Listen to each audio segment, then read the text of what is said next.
오늘은 죄와 빚에 대해서 이야기를 나누겠습니다.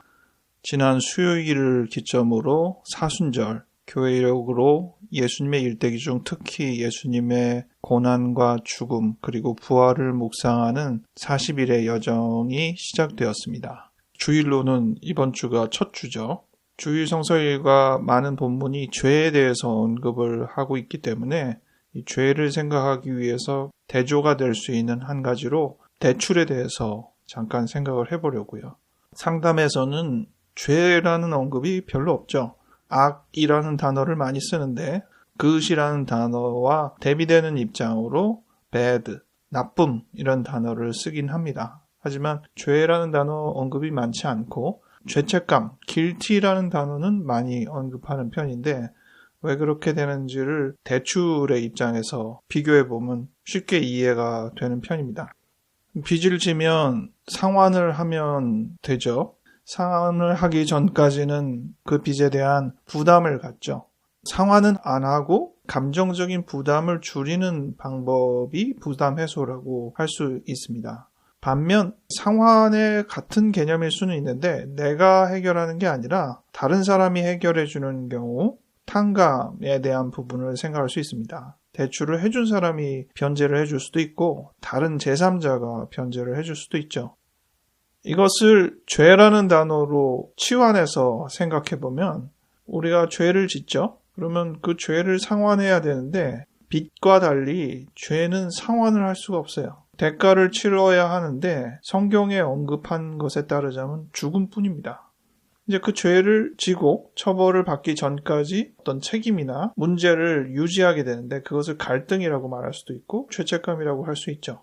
이 죄책감을 해소하는 것, 즉 죄의 근본적인 문제를 해결하지 않고 다만 그에 대한 부담, 감정을 해소하는 것으로 죄책감을 해소하는 것을 생각할 수 있습니다. 반면 그 죄의 근본적인 해결을 할 수 있는 다른 부분이 있는데 그것은 내가 해결하는 게 아니라 다른 사람이 대가를 치러주는 거죠. 그게 대속이죠. 또는 피해자가 죄를 사해줌을 통해서 죄가 용서되는 부분도 생각해 볼 수 있습니다.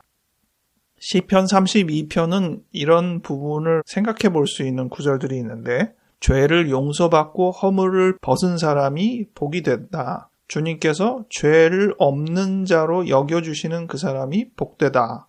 죄를 근본적으로 본인이 해결했다기보다도 탕감을 받는 내용들을 보여주고 있습니다. 그리고 이어지는 구절 중에 죄를 고백하지 않았을 때 갖는 괴로움을 언급하고 있는데 이 부분이 죄책감이라고 할 수 있죠. 앞서 보여드린 이 부분에서 성경 본문은 대속, 여긴 예수님께서 그 죄를 대신 해결하셨다는 내용은 없지만 하나님께서 그것을 용서해 주시거나 죄가 없다고 칭해 주시는 것으로 인한 죄의 사면 이런 부분들을 생각할 수 있는 내용이겠습니다. 상담 영역에서 심리 영역에서는 죄의 근본적인 해결에 대한 언급이 거의 없습니다. 대부분은 그 죄로 인하여서 나타나는 갈등 내지 죄책감을 해소하고 부담 없이 지낼 수 있느냐에 집중합니다. 조금 극단적으로 나누면 상담은 죄책감의 해소 영역에 치중하는 반면 종교는 죄의 근본 문제를 해결하는 하지만 당사자가 그것을 해결할 수 없기 때문에 대신 해결을 받는 부분에서 종교는 설명을 하고 있습니다.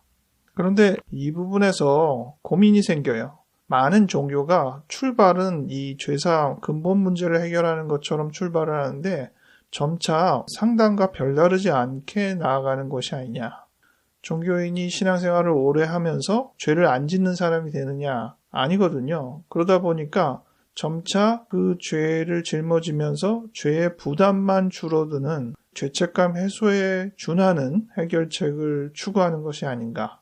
물론 죄책감 해소라는 것을 단순히 부정적인 의미로만 이해할 것은 아닙니다. 죄에 대한 책임은 전혀 지지 않으면서 죄책감만 해소하고 뻔뻔하게 지내는 그런 맥락으로만 지금 상담을 얘기하는 것은 물론 아니거든요. 그리고 어떤 사람들은 심지어 죄에 대한 잘못에 대한 대가를 치렀음에도 불구하고 여전히 죄책감에서 벗어나지 못하는 경우도 있기 때문에 그런 부분에서 상담이 중요한 도움을 주는 부분이 있죠.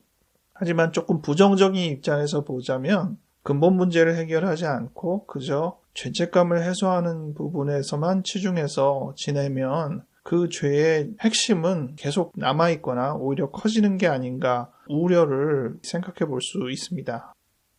로마서 본문에서 죄에 대한 생각을 해볼 수 있는 중요한 내용이 있는데 네 구절이 모두 한 사람을 통해서 죄와 사망이 들어오고 또 한 사람을 통해서 구원과 생명이 들어온다는 내용이 나옵니다.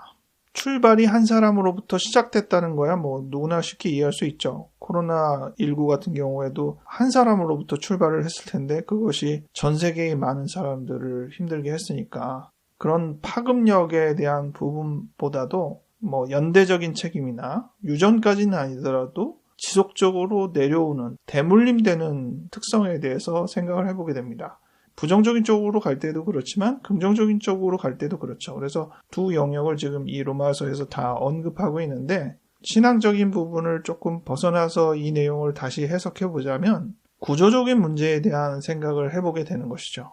앞서서 이미 죄가 어떤 것이고 그 죄책감의 문제를 해결하는 데 치중하는 것인지 죄의 근본 문제를 해결하는 데 치중하는 것인지에 대한 이야기를 했었는데 그렇게 언급할 때 이 죄는 좀 개인적인 문제로 국한하여 생각할 가능성이 높거든요. 그런데 우리가 잘 들여다보면 그 많은 죄들이 자기 한 사람의 잘못 때문에 생기는 게 아니라 어쩔 수 없이 환경의 흐름에 따라서 죄에 매몰되는 경향을 낳을 수가 있습니다. 그래서 죄를 개인의 문제에만 국한하여 생각할 일이 아니라 죄가 반복될 수밖에 없는 환경적인 사회적인 문제를 직시하고 이것에 대한 해결을 고민해 보는 것이 굉장히 중요한데 이 부분에 관련하여서 예수님께서 하신 일이 굉장히 값지고 귀한 일이었다는 생각을 하게 됩니다. 말씀을 정리합니다. 오늘 죄에 대해서 생각하면서 죄책감의 영역, 그리고 근본적인 해결의 영역, 또 구조적인 문제로서의 죄, 크게 세 부분에 대한 이야기를 드렸는데요. 여러분의 실질적인 죄에 관련하여서 이 세 영역 중에 어느 부분이 더 주된 부분에 해당되는지를 생각해 보면 좋겠습니다.